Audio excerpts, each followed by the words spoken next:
Good afternoon, everyone. This week was another bad week for COVID-19 in Ontario. Ontario reported 9,588 new cases. 526 Ontarians are hospitalized, 146 in ICU, with 88 on ventilators fighting for their lives. The ICU and ventilator numbers are both up over 40% from the week before. Most importantly, last week, 150 Ontarians lost their lives, an increase of over 50% from the week before. We also saw an increase in cases in Grey Bruce, with 56 new cases reported this week, an increase of 194% over the week before. This includes 2 cases in the town of the Blue Mountains and 2 cases which are currently hospitalized. We have with us today Dr. Arra, the Grey Bruce Medical Officer of Health. Welcome, Dr. Arra, and thank you for taking the time from your busy schedule to be here today. You and your team have done a great job in keeping us all safe.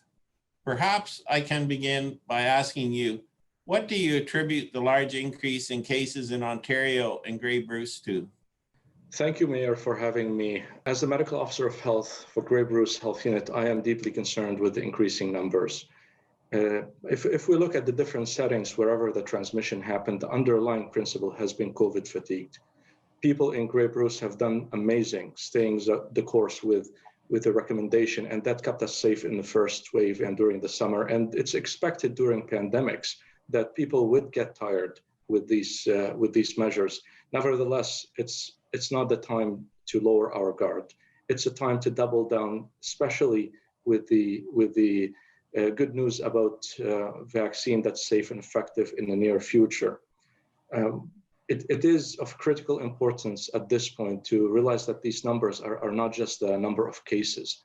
They reflect increased number of close contacts as well. For each case we saw in March and April, we used to see 2 to 3 close contacts. Now we're seeing an average of 10, 15 close contacts, sometimes up to 30, 40 if people are not careful. The second significance of these numbers is the fact that these cases didn't happen today or yesterday. The infection happened 2 weeks ago, and we know that the public did not change their behavior for the past 2 weeks. So these numbers are expected to stay as high as they are, or even go higher. However, when we look at the different settings, schools have been safe. 0 outbreaks in schools, 0 outbreaks in long-term care, retirement home. If you look at the workplace in Grey Bruce, has been as safe as it gets. Excluding the first long-term care outbreak and a recent situation with 2 cases involved, there has been 0 transmission in the workplace in Grey Bruce. And again, that's an example where the measures that we have in place work. But at the same time, it will be a good reminder for people that if they exercise public health recommendation, that will be useful to protect themselves, their families, and the community. The bulk of cases that we've seen recently come from transmission from our friends and family, in our household, in certain parties, in private parties, weddings, and not in our health unit. However, it's the same setting. It is when people are not following the recommendation, and it's when people are lowering their guards. Thank you, Dr. Arra. What advice do you have for people to keep themselves and our community safe? Well, the advice really is consistent with the science. The 5 factors that CDC Atlanta Center of Disease Control recommended are sufficient to keep us safe without the need for shutdown or closures. And these recommendations are consistent with the 3 W's. Washing our hands frequently, watching our distance 2 meters or more whenever possible, and wearing a mask correctly. And if we add to them the other 2 recommendations, avoiding crowds and doing things outdoors whenever possible. These things kept us safe. And currently, you can look, whether we look at the stats or the reality, there are evidence that they work. In schools in Grey Bruce, we have had 0 transmission for the past few months. There were cases identified within the school that acquired the disease outside. However, these measures were sufficient to prevent transmission to other kids, to ensure the safety of our students and staff. And we're dealing with a subpopulation that's usually not reliable, younger kids. So if we take the same recommendations, washing hands, distancing, wearing a mask, and apply them in the community like we have before, we have already clear evidence from schools that these things would work.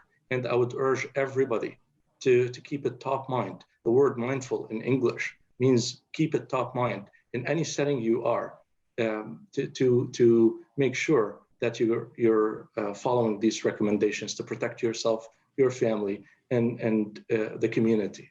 As you know, the town of the Blue Mountains is proposing to bring in a mask bylaw.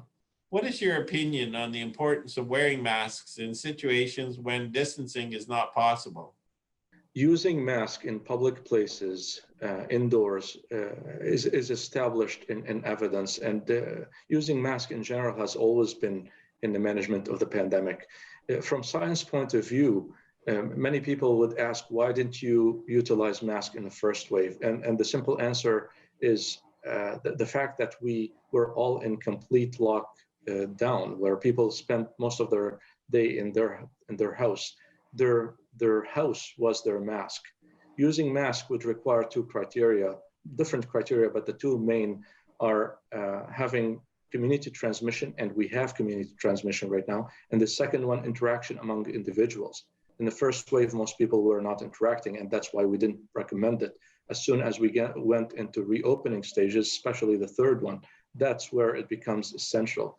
And fast forward right now in November, with the rising numbers and the fatigue from the public, that underlying reason that we just talked about, this is appropriate time to emphasize on the use of mask, and having an intervention that's passing a bylaw to augment the provincial law, the provincial order that's already in place, is very appropriate, and hopefully it's going to send the right message to the public to be aware and concerned about this situation, and hopefully it's going to increase the use of mask that's already high in our community.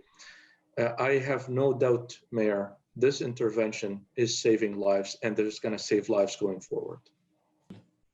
Thank you for participating today, Dr. Arra, and thank you to you and your team for all it is doing, and particularly for this compelling video clip explaining how COVID spreads in our communities. For those of you watching, please enjoy this video, and please, please, please keep your contacts to an absolute minimum so we can all stay safe.